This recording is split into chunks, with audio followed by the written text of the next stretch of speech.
everyone. Today we're going to be taking notes on page 23 in our notebook on solution types. Again, we're still working on solution types. But today we're going to be doing some distribution and combining and having variables on both sides. So really this is kind of the totality of solving equations where we're going to combine everything that we've been working on with solving equations.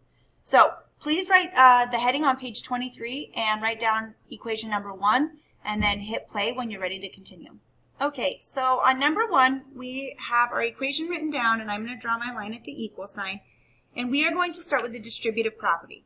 We're not going to combine the 7 and the 7 because in the order of operations, multiplication happens before addition or subtraction. So we start by distributing the 4 into the parentheses. So that gives us 24v plus 28 plus 7 equals, and everything on the right-hand side stays the same because I didn't have to distribute on that side. If you wanted to already combine, you could have, but I like to kind of do that all at the same time. On my left-hand side, I have a v, but I have 2 numbers, so I'm going to caret those 2. And on the right-hand side, I have a v, but I have 2 numbers, so I'm going to caret those 2. So I'll be left with 24v, 28 plus 7 is a positive 35, equals a negative 38 plus 10. We discussed this on the page 22 notes. If you don't remember your negatives, please use a calculator. This makes negative 28 plus 3v. Now, if I look at my coefficients on my variables, they're different, which means that I'm going to have a solution to this equation. I'm going to minus 3v from both sides because we want to get rid of variables on both sides. We don't want a variable on both sides. We want to solve our equation, which gives me 21v plus 35 equals a negative 28. I'm going to cover the 21v and get the 21v by itself, which means I'm going to subtract 35 from both sides, which leaves me with 21v equals negative 63. From there, I'm going to pull apart the v and the 21, so I divide by 21, and I divide by 21, and I get that v equals negative 3. So this is an example of one solution where the only value that will keep it balanced is negative 3. All right, question number 2. Go ahead and pause the video and write down number 2 and press play when you're ready to go. All right, so I wrote down question number 2, and I have some distribute, I have some combine. On the right-hand side is where my distribute is this time, so I'm going to distribute the 5 inside the parentheses. Remember, the distributive property means to multiply, and I'm just going to bring the left-hand side down.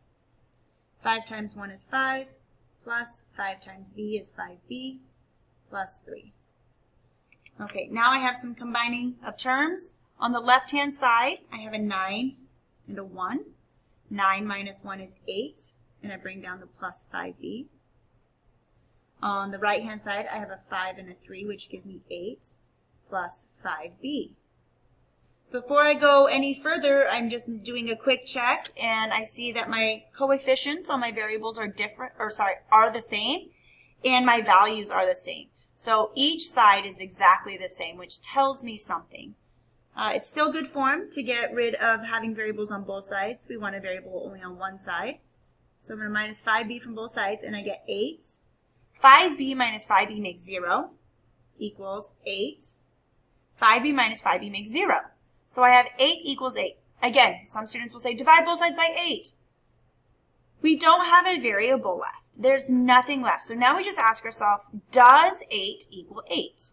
Does it always equal 8, or does it sometimes equal 8? And both sides will always be equal. So this is an example of infinite solutions. No matter what value we use for b, both sides will always equal each other. So this is an example of infinite solutions. All right, and number 3. Go ahead and copy down number 3, and then hit play when you're ready to go. All right, so on number 3 is where I start to get a little tricky with you, and why that is because now we have to distribute on both sides. But that doesn't make the problem any more difficult. It just means that we have to use the distributive property on both sides of our equal sign. So we're going to start with the left and draw the distribution signs on the left and on the right. Okay, 3 times 4 is 12, plus 3 times 2 is 6b. Bring down the minus 3, equals 6 times 1 is 6, plus 6 times b. Oh boy, 6b, that looks not great. That almost looks like a 66. All right, and bring down the minus 2. Okay, so now we're going to have some like terms to combine. On the left-hand side, we have a 12 minus a 3. 12 minus 3 is 9, plus 6b equals 6 minus 2 is 8, plus 6b. Now, before I go any further, I'm just going to do a quick check. I have coefficients, I have variables on both sides, and my coefficients are the same, but if I look at my values are different. So this should tell me that it's either going to be infinite solutions or no solution. I'm going to minus 6b from the left and minus 6b from the right because we don't want variables on both sides. We only want a variable on one side. When I do that, I'm just going to extend this line a little bit lower. I am left with 9 equals 8. Again, some students might say, oh, subtract 9 from both sides. Oh, subtract 8 from both sides. But again, this is our final step. And we ask ourselves, does 9 equal 8? Is that always true? Is that sometimes true? Or is that never true? Well, 9 never equals 8 because they're unequal numbers. There's no variable left. So this is an example of no solution.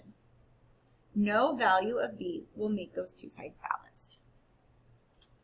So with that, go ahead and make sure you have page 23 done. If you need to pause and rewind anything to get anything that you missed, please do so and continue whatever work you have assigned for today. Thanks for watching.